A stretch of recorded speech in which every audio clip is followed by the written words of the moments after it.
Hey, Coach Holgerson said that was that touchdown drive on Saturday was your best one that he's seen. Do you agree with that? Yes, because we scored and we won the game. Other than that, I think was just doing my job and converting third downs when we needed to, and guys made plays when it happened. So it was good. We won. The other head coach, Matt Rules, said he didn't really believe in momentum, but do you feel like that drive right at the end of the game and then getting the first down on the subsequent drive carries you guys something into this game as you play USC? I don't know.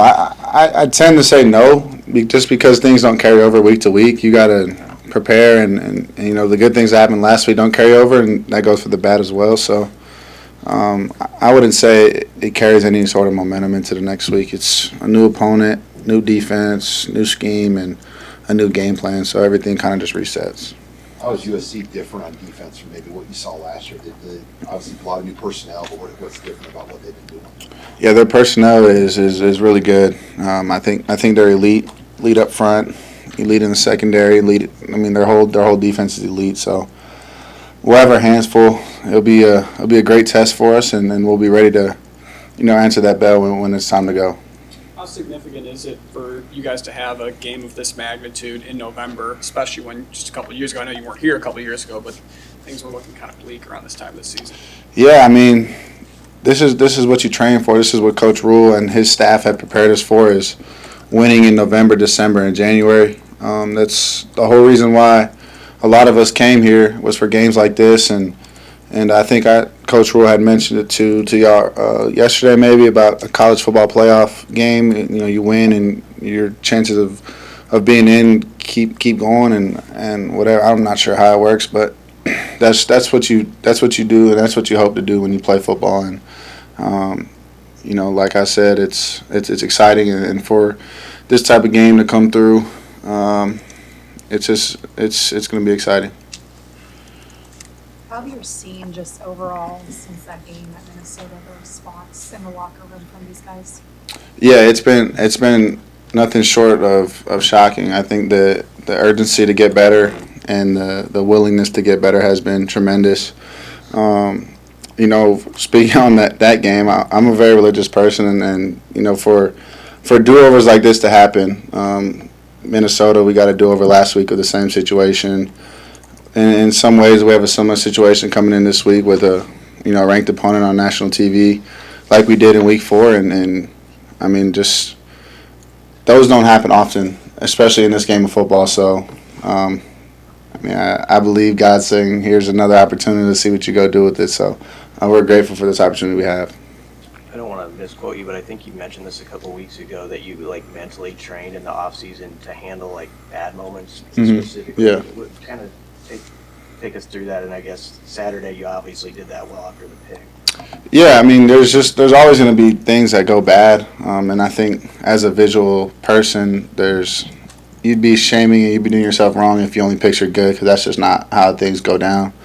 And so, for me, it's just how I'm going to respond when things go bad, and ultimately everyone's looking at the quarterback with the ball in his hands to see what he's going to do. So I take great pride in, and my guys, all around me support everything that goes on. So, yeah. It being another night game and the stakes of the game too, just what do you envision the atmosphere is going to be like on Saturday? Oh man, shoot, it's going to be weird seeing it in black. Every game I've played here has been all red, and so I couldn't tell you. I know it's gonna shock everybody. I know everyone thinks that they know what it's gonna be like and things like that, but it'll be one of those games that will be remembered around here for a long time. Dylan, can you feel some of the hype and some of the excitement for this game? Because you got the black jersey, yeah. The flags are black outside the stadium now. How do you guys, deal with some of the anticipation for the game?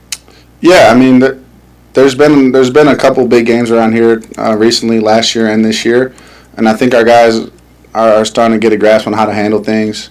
The black jerseys were planned for this game for, I think, since March or something. So it just so happens to be it's on national TV at night. So I mean, just for us, it's the same thing. It's our process and what we do. Because at the end of the day, it doesn't matter what you're wearing, what the atmosphere is like. It comes down to can we block people and can we tackle people and can we put the ball in play and make routine plays. And if you keep it simple as that, I think everything else kind of eliminates itself. You guys have played in near 100-degree weather. It's going to be 40s, but probably feels like in the 30s. I How love it. excited are you to make USC coming in to a colder, playing a lot of games? Yeah, I think they'll be ready. I know a lot of people are saying it's warm in California right now, but I have no doubt in my mind that Coach Riley and his squad will have those guys ready to play. So we can't rely on the weather. We can't rely on anything to go in our favor. But we have to just play our brand of football.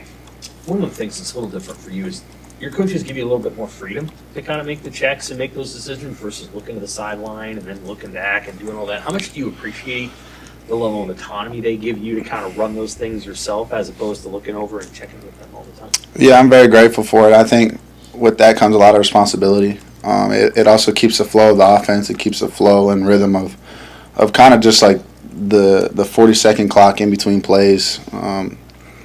So I mean they prepare us all week for those types of moments, and you kind of when I get out there it's just kind of just seeing and playing what I'm seeing, and if an opportunity presents itself, I'll fix it. But if not, our guys will make the best out of whatever look that they get. Do you think it gives you long-term advantage when you're going to the NFL and you're not going to be doing the check with me thing on the sideline? I agree. I think I agree with you on that. I think it will, but I'll focus on that when that time comes. Just worried about a great football team coming in town and us putting our best foot forward to win this game. How has Emmett prepared himself to take on the load that he did this past Saturday, the 27 carries, which were a career high? Yeah, I think Emmett's body is in the best shape it's ever been. He's prepared all offseason, everything that people haven't seen behind the scenes of what he's doing. So, I mean, obviously he's going to be banged up and sore and stuff like that, but I think by the time Wednesday or Thursday comes around, he's fresh and ready to go. So I have no doubt in my mind you'll see 100% Emmett Johnson out there.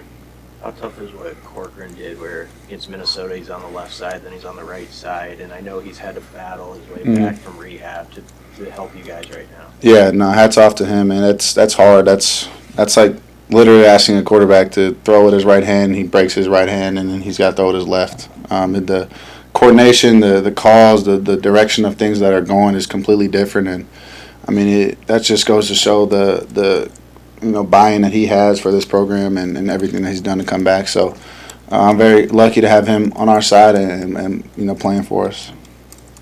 Thank you. Thank you, guys.